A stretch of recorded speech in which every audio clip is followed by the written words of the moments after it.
오늘 읽었던 우리 본문 말씀은 너무나 유명한 말씀이죠. 다들 잘 알고 있는 그런 말씀입니다. 너무 유명하고 너무 잘 알고 있어가지고 또 어떻게 보면 좀 소홀히 할 수 있는 그런 본문의 말씀이 아닌가, 그 깊이와 중요성을 잘 놓쳐버릴 수 있는 그런 경우가 있을 수가 있습니다. 오늘 말씀이 그런 경우가 아닌가 생각합니다. 오늘 본문은 예수님께서 또 세례 요한에게 세례 받으신 그 직후에 일어난 사건이고요, 공생의 시작 전의 사건입니다. 오늘 본문은 우리가 잘 아는 바와 같이 예수께서 마귀에게 세 가지 시험을 받으시고 승리하신 사건입니다. 오늘 본문 말씀을 통해서 마귀에게 시험 받으시고 또 승리해야 되는 그 이유를 우리가 알아볼 거고요, 또 우리도 시험이 있을 때 어떻게 하면 승리할 수 있는지 그 방법에 대해서 알아보도록 하겠습니다. 말씀드린 것처럼 오늘 본문의 말씀은 3장에 나오는 부분입니다. 세례 요한에게 예수님께서 세례 받으시고 성령 충만하여져서 이제 4장으로 넘어왔습니다. 마귀에게 시험 받는 그 사건을 우리 4장에서 다루고 있습니다. 먼저 본문 내용을 먼저 살펴보겠는데요, 1절 말씀 한번 보겠습니다. 4장 1절입니다. 그때 예수께서 성령에게 이끌려 마귀에게 시험을 받으러 광야로 가사. 그때라고 표현된 건 오늘 본문의 사건이 일어나는 그때를 얘기하고 있습니다. 예수께서 성령에 이끌려 마귀에게 시험 받으러 광야로 가게 됩니다. 그리고 우리가 잘 아는 예수께서 마귀에게 받으시는 그 세 가지 시험이 이제 시작되는 것이죠. 여기서 우리가 중요하게 봐야 될 부분은 예수께서 성령에 이끌려 시험 받으러 갔다는 이 말씀입니다. 이 말씀은 예수께서 시험 받으실 때 마귀가 주도해서 받는 그런 시험이 아니고 하나님께서 주도하신 성령이 개입하고 있다는 것을 볼 수가 있죠. 이 말은 마귀가 시험 받는 것이 철저하게 하나님의 계획하심이고 하나님의 섭리 가운데 있다는 그런 사건이라는 것입니다. 그러한 하나님의 섭리 가운데 예수님은 이제 광야로 가십니다. 시험 받으러 광야로 가게 되죠. 우리 성경에서 표현되는 광야에 대해서 많은 단어들이 나옵니다. 광야에 대한 표현들이요. 광야는 어떤 의미입니까? 아무것도 없는 것, 또 항무지, 또 고난받는 이런 것이죠. 또 고통스러운 것이고 척박한 것이고 사막 같은 그런 것입니다. 그렇지만 반대로 하나님을 또 만나는 곳이기도 합니다. 광야는요. 그런 장소로 성경에는 그렇게 표현하고 있습니다. 그런 곳으로 예수께서 이제 시험 받으러 이제 가게 됩니다. 이제 2절입니다. 40일을 밤낮으로 금식하신 후에 줄이신지라. 성경에는 또 40이라는 숫자가 또 많이 등장하죠. 언제 40이 나옵니까? 청년들, 예. 언제 40이 나오죠? 노아 홍수 때 40이라는 숫자 나오죠. 노아 홍수 때 40주야로 이제 비가 내립니다. 그리고 홍수 난 기간이 또 40일입니다.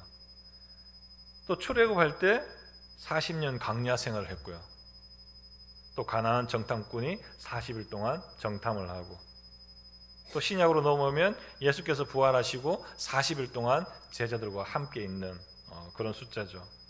그래서 이 40이라는 숫자도 어떻게 보면 광야와 비슷한 의미가 있습니다. 시험이 있고 연단이 있고 어려움이 있고, 하지만 하나님과 또 연결되는 그런 숫자이고 또 단어입니다. 그렇게 예수님이 40일을 금식하셨습니다. 그리고 굶주렸습니다. 본문 말씀에 줄이신지라 이렇게 표현하고 있습니다. 이 표현은 공간복음서 중에서 마태복음에서만 쓰이는 표현이거든요. 그러면 마태는 왜 이런 표현을 썼을까요? 줄였다라고, 금식하시고 예수께서 줄이셨다, 굶주리셨다는 표현이죠. 다른 공간복음서에는 이런 표현이 없습니다. 우리 중고등부 예배 때 나눴던 얘기인데요, 우리 중에 누가 금식기도 해보신 분들 계신가요? 저도 한번 해봤거든요. 금식기도 3일 금식기도를 해봤습니다. 우리 요한쌤은 10일 금식기도를 해봤다고 하시는데, 또 다른 분들 혹시 안 계신가요? 장로님 혹시 금식기도 안 해보셨습니까? 네. 해보셨답니다. 죄송합니다. 예. 금식 기도가 정말 너무 힘들더라고요. 저도 20년 조금 넘게 이제 신앙생활을 시작했거든요. 시작했는데 저 안에 굉장히 힘든 어떤 기도로만 풀어야 되는, 해결받아야 되는 그런 일들이 있었어요. 그래서 직장 다니는 가운데 3일 휴가를 냈죠. 3일 금식 기도를 하고 우리 안양에 제가 살 때인데 우리 이성일 목사님 그때 사역하셨던 그 갈멜산 기도원 그곳을 등록을 했습니다. 등록을 하고 3일 동안 금식 기도 신청을 하고 집회에 참여를 하고 있는데 첫날부터 위기가 왔습니다. 첫 끼를 아침을 굶고 점심을 굶고 저녁을 굶었는데 이제 그때부터 막 저혈당에 빠지는 거죠. 막 몸이 떨리고 막 아무것도 할 수 없는, 저는 금식기도 하게 되면 막 굉장히 정신이 맑아지고 이 예수님께서 이랬던 것처럼 막 성령이 충만해지고 그렇게 되기를 바랬거든요.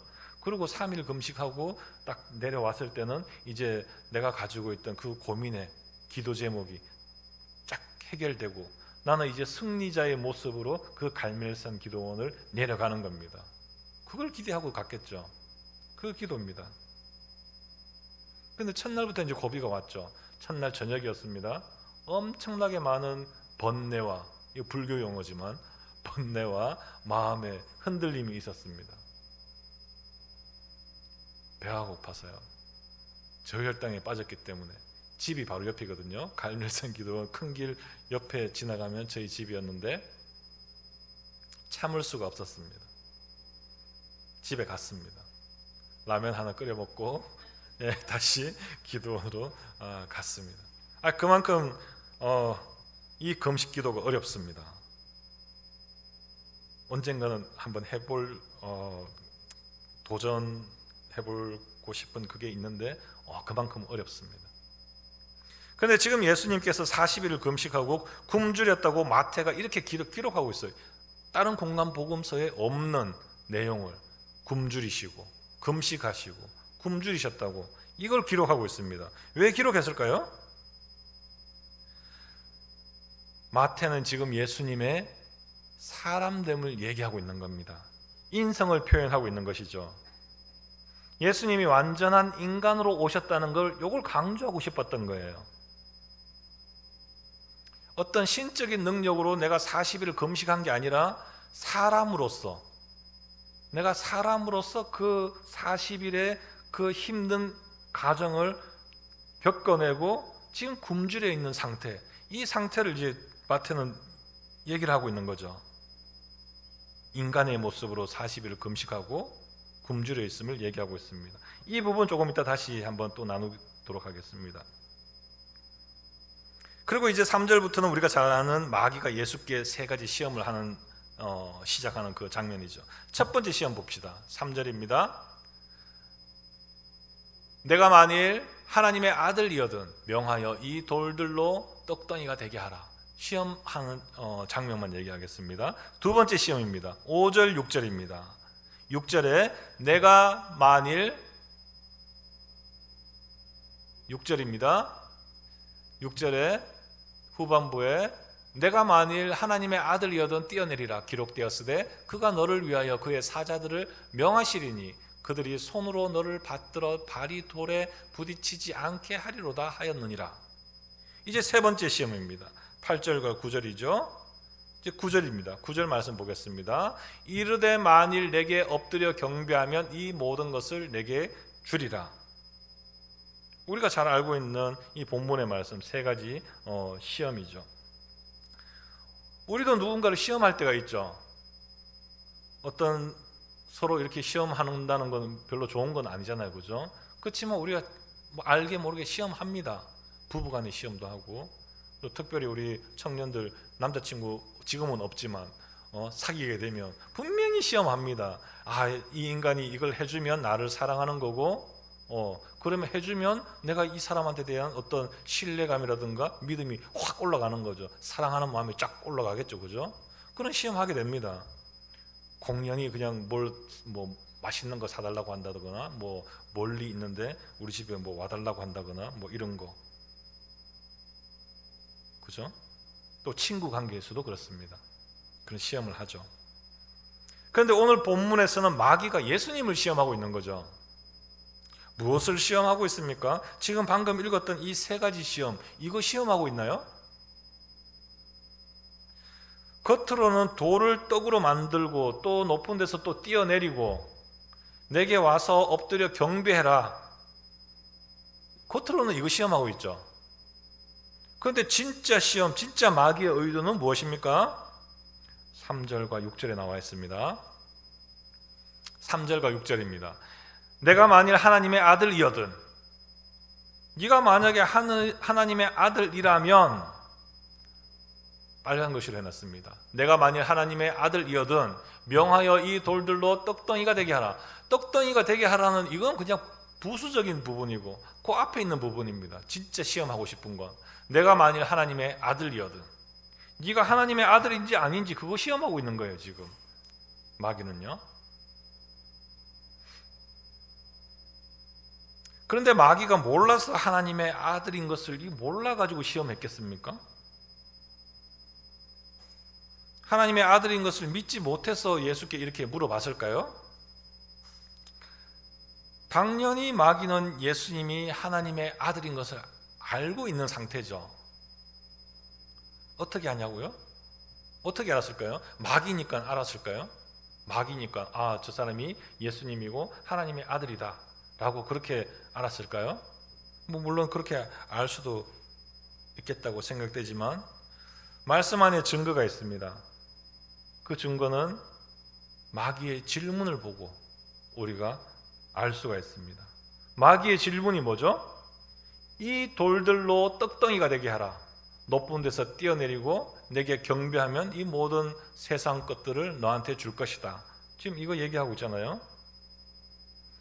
만약에 마귀가 이런 질문을 여러분들한테 던지면 어떻게 됩니까? 저한테 던지면 어떻게 돼요? 이 돌들로 누가 만약에 마귀가 저한테 와가지고 이 돌을 떡덩이로 만들어 봐 라고 하면 그 시험인가요? 그게?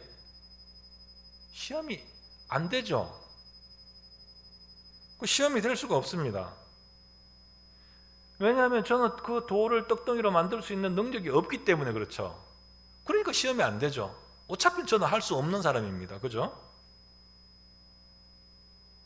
할 수 없는 걸 할 수 있느냐 물어보는 것은 그건 시험이 안 되는 겁니다. 하지만 마귀는 이제 알고 있었죠. 예수님은 충분히 그럴 능력이 있는 하나님의 아들이라는 것을 알고 있었기 때문에 그렇게 물어본 거죠. 이 돌을 떡덩이로 만들어 볼래? 높은 데서 뛰어 볼래? 또 나한테 경배하라고. 그런 질문을 했던 겁니다. 할 수 있는 능력이 있는 사람한테 너 이거 할 수 있냐? 이걸 물어보고 그 사람이 할까 말까 마음에 고민하는 거, 할까 말까 마음에 고민을 해요. 이게 시험이죠. 마귀가 원하는 대로 해줄까? 하지 말까? 요거 시험입니다. 요거 능력이 있는데 안 하는 거, 이게 시험입니다. 저한테 만약에 그런 얘기를 했다면 저는 그냥 무시를 하겠죠. 이거 뭐 미친놈인가? 뭐 이렇게 마음에 갈등도 생기지도 않고 그냥 욕하고 말겠죠. 그리고 우리는 오늘 본문에서 예수께서 마귀의 시험에 승리하셨다고 또 우리가 잘 알고 있잖아요. 그죠? 우리가 이 본문은 그 유초동부 때부터 주일학교에 계속 들어와 봤던 이 말씀이기 때문에 뭔진 모르지만 하여튼 승리하셨대. 강야에서 마귀에게 시험 받으시고 승리하셨다고 그렇게 알고 있습니다. 그런데 이상하죠? 왜 이상합니까? 예수님은 마귀의 그 세 가지 시험을 실질적으로 뭐 어떻게 했습니까? 다 거절한 거죠. 다 하지 않았습니다. 그죠? 그런데 이게 왜 승리죠? 안 했는데. 우리가 생각할 때는 돌을 떡으로 만들고 막 금덩이로 만들고 막 이렇게 막 기적을 막 일으켜야 그게 승리 아닌가요? 하나님의 능력이 확 일어나야 그게 승리 아닌가요? 그죠? 그런데 아무것도 안 했어요. 그런데 그게 왜 승리죠? 그런데 우리는 예수께서 마귀에게 마귀의 시험을 승리하셨다라고 우리가 유치원 때부터 배워가지고 그렇게 알고 있습니다. 지금까지 알고 있습니다. 왜 승리했는지 한번 살펴보겠습니다. 그래서 오늘 본문에는 그동안 우리가 소홀히 봤던 그 익숙한 이 대목, 여기에 정말 중요한 우리 기독교의 교리가 숨어져 있는 겁니다. 오늘 요거 숨어져 있는 요 교리 하나 잘 챙겨가시면 감사하겠습니다. 아까 마태가 예수님에 대해서 표현하려고 했던 그 부분 다시 한번 얘기하겠습니다. 예수님의 인성에 대해서. 우리가 잘 알다시피 예수님은 어떤 분입니까? 100% 완전한 하나님이시잖아요. 그죠? 그리고 100% 완전한 사람입니다. 그죠? 금식하시고 줄이시고, 마태는 100% 완전한 사람인 것을 지금 강조하고 있습니다. 그렇게 표현하고 있는 것이죠. 예수님이 왜 100% 완전한 지금 여기에서 사람이 되어야 됩니까? 완전한 사람만이 우리의 죄를 대속할 수 있기 때문입니다. 그래서 오늘 본문에서 예수님은 100% 완전한 하나님의 능력을 드러내서 마귀에게 승리한다면 우리는 우리의 그 죄를 대속할 수 있는 그게 끊어져 버리는 거예요. 완전한 하나님, 완전한 100%의 그 사람을 통해서 우리의 구속 사역이 이루어지는 것입니다. 그래서 예수님은 여기서 사람으로서 시험을 받아야 되고 100% 완전한 사람이 되어야만 되는 겁니다. 그래서 마태가 이렇게 강조했던 것 같습니다. 100% 완전한 사람으로서 예수님은 굶주리시고 마귀의 시험 받으실 때 능히 하실 수 있지만 안 하심으로 인해서 승리하게 된 겁니다. 그렇게 우리가 표현했던 거죠. 그런데 또 말이 조금 이상합니다. 할 수 있는데 안 했다. 할 수 있는데 안 했는데 왜 승리죠 그게? 사단이 가장 두려워하는 것이 뭡니까? 하나님의 구원의 계획, 하나님의 구원의 그 섭리가 성취되는 거, 이거 제일 싫어하는 거 아닙니까? 마귀가. 그죠? 그 구원의 섭리가 이루어지는 것을 마귀는 가장 두려워하고 있습니다. 온전한 인간만이 십자가 대속의 그 구원의 완성을 이룰 수가 있는데, 그래서 마귀의 입장에서는 예수님이 온전한 인간이 되면은 안 되는 거예요.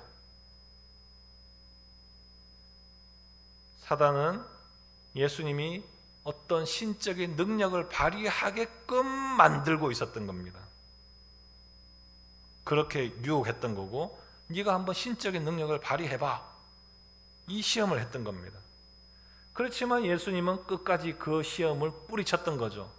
내가 신적인 능력을 발휘해버리면 하나님의 계획이 모든 게 다 수포로 돌아가기 때문에, 그 섭리가 끝나버리기 때문에 이 신적인 능력을 발휘하지 않고 그 인간의 모습, 100% 인간의 모습으로 그 유혹을 뿌리치신 겁니다.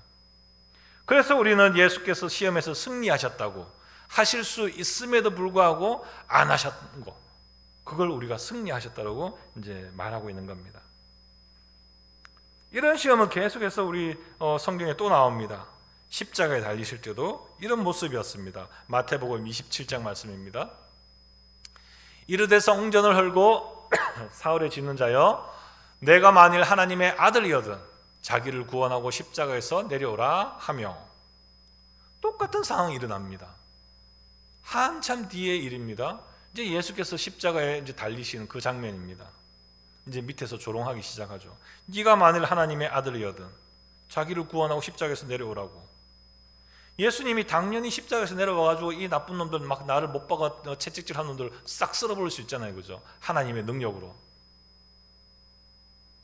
그런데 하나님의 어린 양으로 인간의 모습으로 십자가에 돌아가셔야 되기 때문에 참으신 거죠. 안 하신 거죠. 마귀의 시험을 똑같이 이기신 겁니다. 우리가 승리하셨다고 또 여기 이 부분에서 우리가 표현 그렇게 하시는 거죠. 이런 상황 또 있습니다. 마태복음 16장 말씀입니다. 16장 말씀.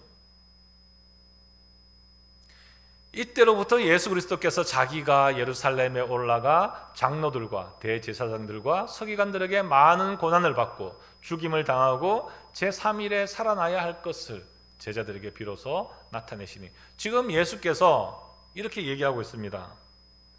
예수께서 십자가에 내가 고난받고 3일 만에 부활하실 것을 지금 얘기를 하고 있습니다.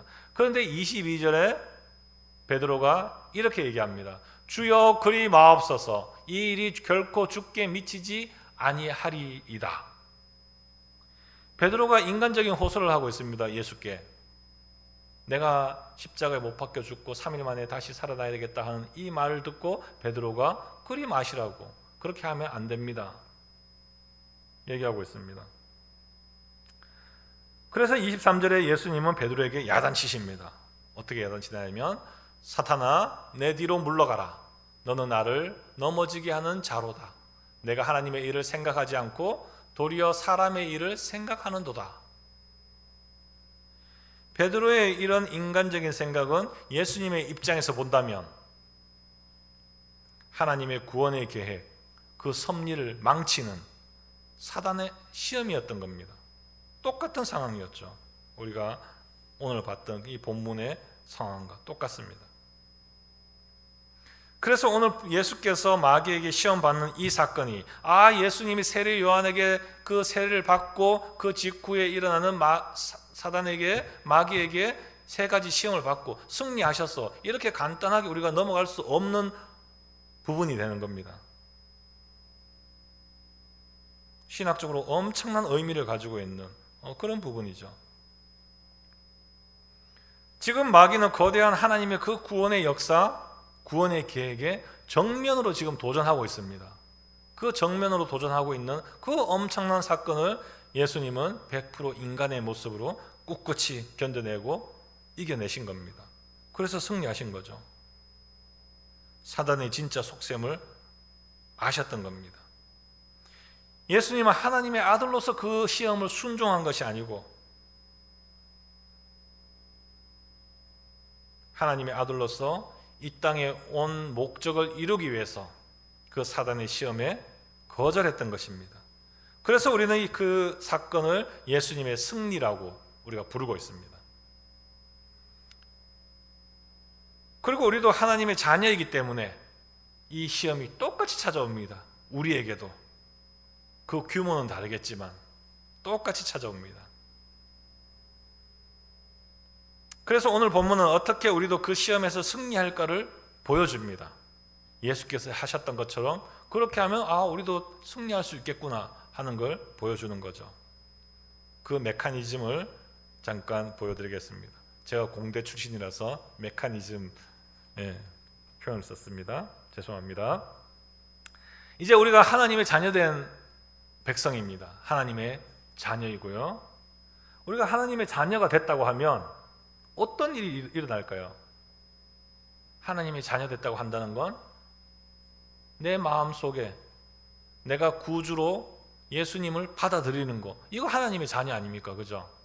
이제 하나님의 자녀가 됐습니다. 그림 볼까요? 내 마음 중심에 예수 그리스도가 자리 잡고 있습니다. 잘 안 보이지만 예수 그리스도입니다. 저 파란색 안에 예수 그리스도가 내 마음속에 있을 때 우리가 하나님의 자녀라고 우리가 부르고 있습니다. 우리는 하나님의 모두가 자녀잖아요. 그죠?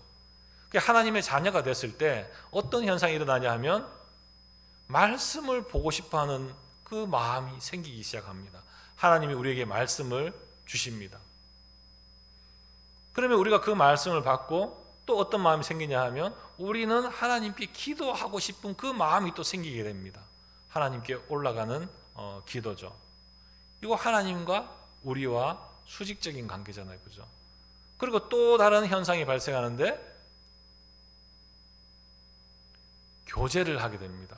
성도 간의 교제를 하게 되고 또 우리 부모님과 친구와 또 안 믿는 사람들과 그 교제를 하게 됩니다. 만나면 기도회를 하고 찬양을 한다거나 여러 가지 교회에서 모든 활동들, 성도들 간의 교제 나누게 됩니다. 그리고 이제 전도를 하게 되죠. 이 예수님의 사랑을 또 다른 사람들한테 전하고 싶은 이런 마음이 그냥 막 생기게 됩니다. 예수 그리스도가 내 마음속에 진정으로 있다면 요게 네 가지가 분명히 생겨야 됩니다. 이게 만약에 안 생긴다? 돌아와 봐야 됩니다. 예수께서 내 마음속에 있는지. 만약에 이 네 가지의 행동이 없다, 하나라도 없다 하면 돌아봐야 되는 거죠. 아마 여기에 금요 기도에 나오신 분들은 아마 저는 다 있다고 생각합니다. 있기 때문에 여기 나왔겠죠. 만약에 없으신 분은 안 나왔겠죠. 그죠? 저는 다 있다고 봅니다. 이렇게 하나님의 자녀된 사람에게 이런 네 가지의 일들이 이제 일어납니다. 다른 그림으로 한번 볼까요? 이걸 조금 더 이렇게 한번 보겠습니다. 똑같은 내용인데요. 마음 정 가운데 예수 그리스도가 있고, 말씀이 있고, 기도가 있고, 또 옆으로 수평적 관계로 교제가 있고, 증인되는 삶을 우리가 살고 있습니다. 이 삶을 우리가 이제 순종하는 거죠. 순종하는 삶으로 이제 살아냅니다. 꼭 어떻게 보입니까? 수레바퀴처럼 보이잖아요, 그죠? 요 수레바퀴의 삶을 우리가 이제 굴러가는 거죠. 요렇게 굴러가면서 이제 살아가게 됩니다. 하지만 우리 인생길이 녹록치가 않습니다. 우리 인생길 어떻습니까? 그림을 한번 볼까요? 우리 인생길에 이렇습니다. 우리 학생부 예배에서 나눴던 내용이기도 한데요. 우리 인생길입니다. 쉽지가 않죠. 녹록치가 않습니다. 굴곡이 있고 구덩이가 있고 뭐 작은 시험이 있고 시련이 있습니다. 평생 가다 보면요. 고단하고 어렵습니다. 힘듭니다. 장모님 맞죠? 네, 인생길이 이렇습니다. 제 인생길도 저렇고요. 우리 장로님 인생길도 아마 저렇게 생겼다고 저는 장담합니다. 분명히 저 고난이 시련이 찾아오는 그 시기가 달라질 뿐이지 아마 총량은 똑같을 겁니다. 저나 장로님이나 우리 권사님들이나 똑같습니다. 이제 하나님의 자녀된 우리 인생의 수레바퀴 어떻게 살아가는지 한번 봅시다. 편안한 삶을 살 때가 있습니다. 평지를 갈 때가 있죠. 이 평지를 갈 때가 있다가 또 어느 순간 작은 구덩이에 빠집니다. 또 겨우 올라와서 이번에는 깊은 구덩이에 빠져버렸네요. 여기 빠지면 이제 곤란합니다. 우리 청년들 특히 조심하셔야 되는데, 자 빠지면 올라오기가 너무 힘듭니다. 그리고 또 조금 가다가 또 구덩이에 빠지고, 지금 저거는 올라오는 모습입니다. 겨우 시간이 한 달이고 두 달이고 막 1년이고 지나서 이제 겨우 올라옵니다. 빠졌다가 올라오는 경우. 자 그러다가 또 평지를 조금 갑니다. 조금 있으면 또 구덩이가 또 있네요. 그죠? 또 구덩이가 또 있고 또 있고. 우리 인생이 이렇습니다. 우리 인생이 이런가요? 빠졌다가 힘들게 빠져나오고 또 빠지고, 이게 끊임없이 반복되는 이 인생, 이게 우리 인생입니까? 인생이 맞긴 맞아요. 이렇게 되는 거. 하지만 오늘 이렇게 반복되는 인생을 예수님께서 보여주시지는 않을 거 아니에요. 그죠? 예수님처럼 우리는 어떻게 하면 승리하는 삶을 살까? 여기에 우리가 포커스를 맞춰야 되잖아요. 그죠? 이제 오늘 본문에서 우리가 깨달아야 될 두 번째 교훈입니다. 우리도 예수님처럼 이렇게 승리하는 삶을 살고 싶은데, 마귀가 그 엄청난 그 시험을 줬음에도 불구하고 저렇게 구덩이에 빠지지 않고 시련에 빠지지 않고 승리했던 것처럼 그렇게 살고 싶은데 어떻게 하면 될까요?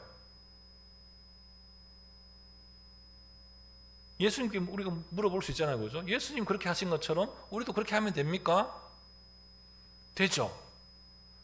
그런데 이런 질문에 또 이렇게 답하죠. 그거는 예수님이니까 승리했죠. 시련에 안 빠지고 승리한 겁니다. 예수님이니까. 이렇게 대답할 수 있습니다. 그럼 우리가 범위를 조금 더 좁혀보겠습니다.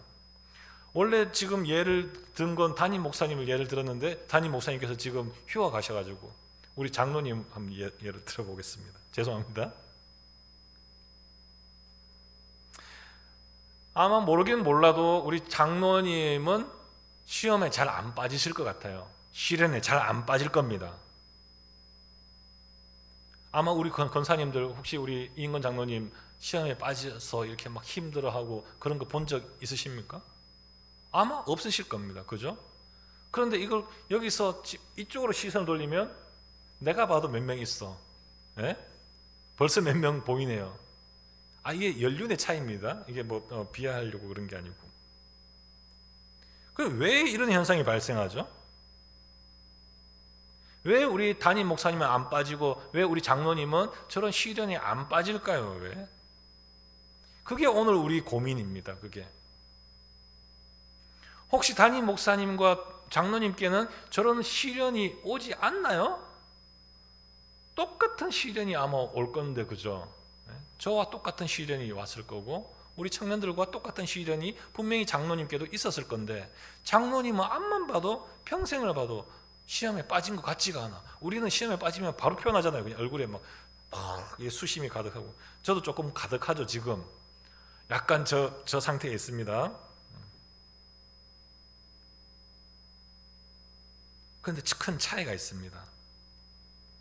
어떤 차이인가 한번 볼까요? 우리 장로님의 수레바퀴입니다. 이렇게 생겼어요. 무슨 차이죠? 무슨 차이인 것 같아요? 네, 사이즈 차이입니다. 사이즈 차이. 사이즈 차이가 나기 때문에 인생의 그 험난한 고난의 길은 똑같은데 저 사이즈 차이 때문에 어떻게 되는지 한번 보십시오. 자, 출발. 자, 이렇게 되는 겁니다. 이렇게. 사이즈가 크기 때문에 우리가 모든 고난, 시련을 그냥 쑥 지나가 버리는 거예요. 아주 큰 시련이 왔을 때 약간 덜컹할 수 있을지는 몰라도 절대 빠지지가 않습니다. 저 사이즈가 크기 때문에. 우리 사이즈 작은 사람요? 저도 좀 작아요. 너무 작아. 너무 부끄러운 얘기지만 너무 작아요. 빠집니다. 사이즈가 작기 때문에. 왜 이렇게 크죠? 우리 장로님의 저 수레바퀴는요? 크게 된 이유가 뭘까요? 연륜의 그겁니까? 연수가 차면 저 사이즈가 커지나요? 저 커지는 방법은 딱 한 가지밖에 없습니다. 아까 그 네 가지. 말씀, 기도, 교제, 증거. 요 네 가지를 해야 되는 겁니다. 요 네 가지의 분량이 자꾸 늘어나면 이제 그 수레바퀴는 자동으로 사이즈가 커지게 되는 거죠. 우리 목사님 한번 다시 한번 비교해 볼까요? 목사님의 그 말씀은 매일 말씀 볼 거 아닙니까? 그죠? 그 말씀의 분량이라는 건 우리가 상상도 못할 거예요. 또 기도하는 그 분량은 어떻게 우리가 상상할 수 있겠습니까? 우리 그 수레바퀴의 그 사이즈랑 목사님의 사이즈는 하늘과 땅 차입니다.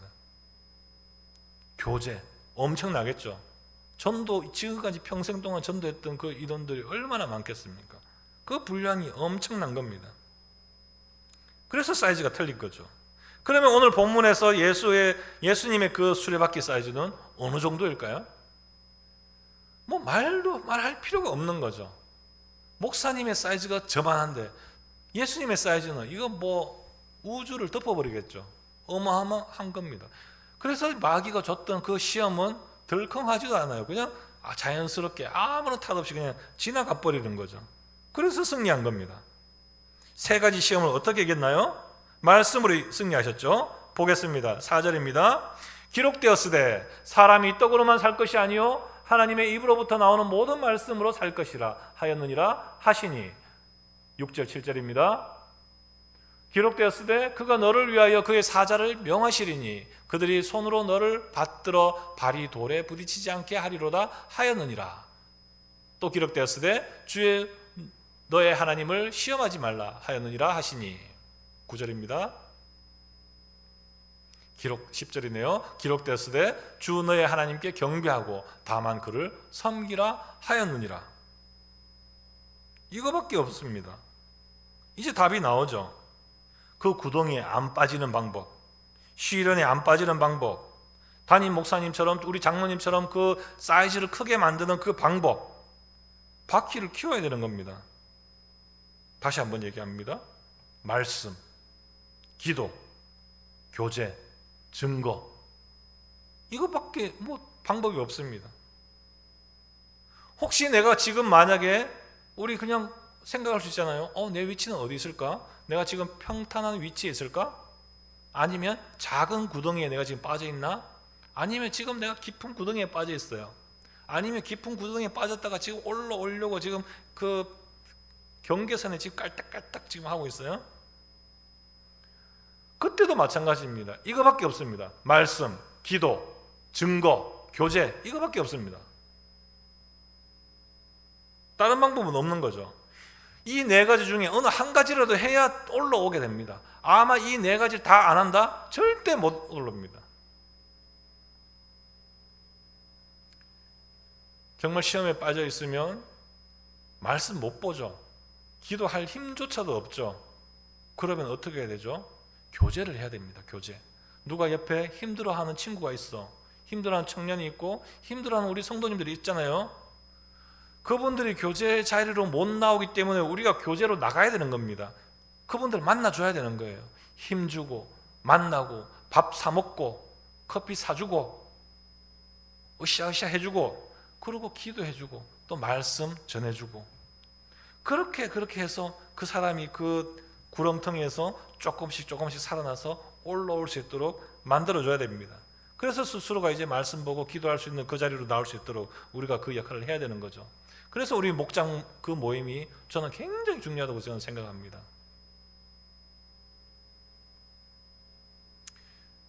결국에 우리가 시험에서 승리하는 건 하나님을 의지하느냐 의지하지 못하느냐 그 싸움인 겁니다. 오늘 본문에서 우리는 두 가지를 살펴봤습니다. 예수께서 시험 받으신 것은 우리를 구원하시기 위한 놀라운 하나님의 그 계획, 그 섭리 가운데 진행되었다는 것. 그리고 예수님은 모든 영역에서 완벽하게 승리하셨다는 것. 그 두 가지를 우리 살펴봤습니다.